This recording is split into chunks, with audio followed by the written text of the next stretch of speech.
and welcome to the BBC Science Channel. I'm your host for the day, Sheena, and welcome to sunny Southern California. So I hope you guys enjoyed my plant segment last week. I mean, it was so amazing. It got like 1 million hits on YouTube, so you guys need to check that out later on. For today's segment, we're going to be talking about the virus that has been popping around in different regions in the world, also known as the Middle Eastern Respiratory Syndrome coronavirus, also abbreviated as MERS. So today, let's get to the facts.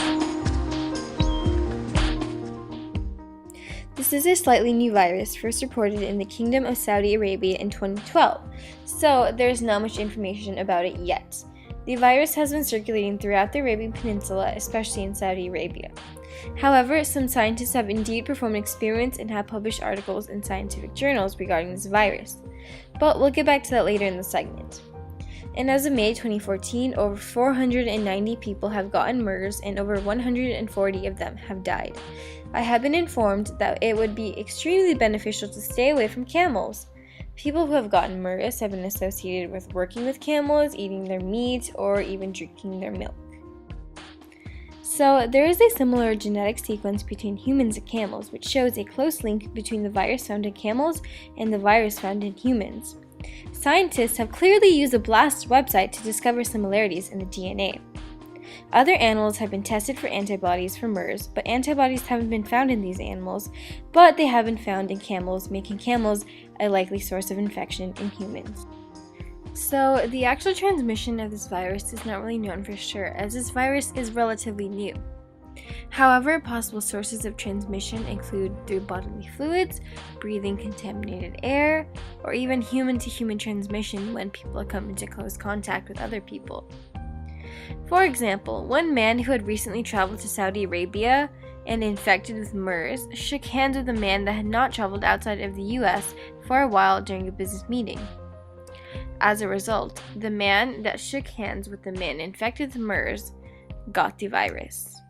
Now, as I previously have mentioned, scientists have indeed performed experiments and have published articles in scientific journals regarding this virus. That is great news, isn't it? Let's start. So, researchers at Harvard Medical School have identified 7 human NABSs that go against the receptor binding domain of the MERS coronavirus spike protein. First of all, you may be wondering what NABSs are. They are neutralizing antibodies. These NABSs bind to 3 different epitopes, or part of the antigen that antibodies recognize in the receptor binding domain and human dipeptidyl peptidase 4 interface. To sum it up, these NABSs block the binding of the MERS coronavirus spike protein with its human dipeptidyl peptidase receptor and neutralizes the virus from spreading into one's body. Now, there are 5 amino acid residues that are critical for this neutralization to occur. If not, there is a chance that the virus could spread then. This is the closest thing that researchers have identified as being a cure for this virus, as a vaccine to protect oneself against it has not yet been developed. Also, as I warned previously, camels are not safe to be interacting with. Researchers took serum from animals in the Middle East and various other countries such as Spain, Netherlands, and Chile, and the animals there were tested to see if the MERS coronavirus was present. These animals were tested for specific serum IgB by protein microarrays using the receptor binding S1 subunits of spike proteins of MERS coronavirus. Now, the results came in that 50 out of 50, or 100% of the serum from Omani camels and 15 out of 105, or 14%, of the serum from Spanish camels had protein-specific antibodies against the MERS coronavirus spike protein.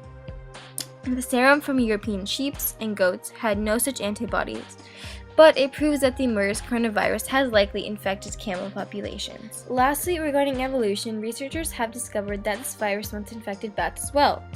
Scientists have found that the dipeptidyl peptidase 4 gene found in bats has significantly evolved.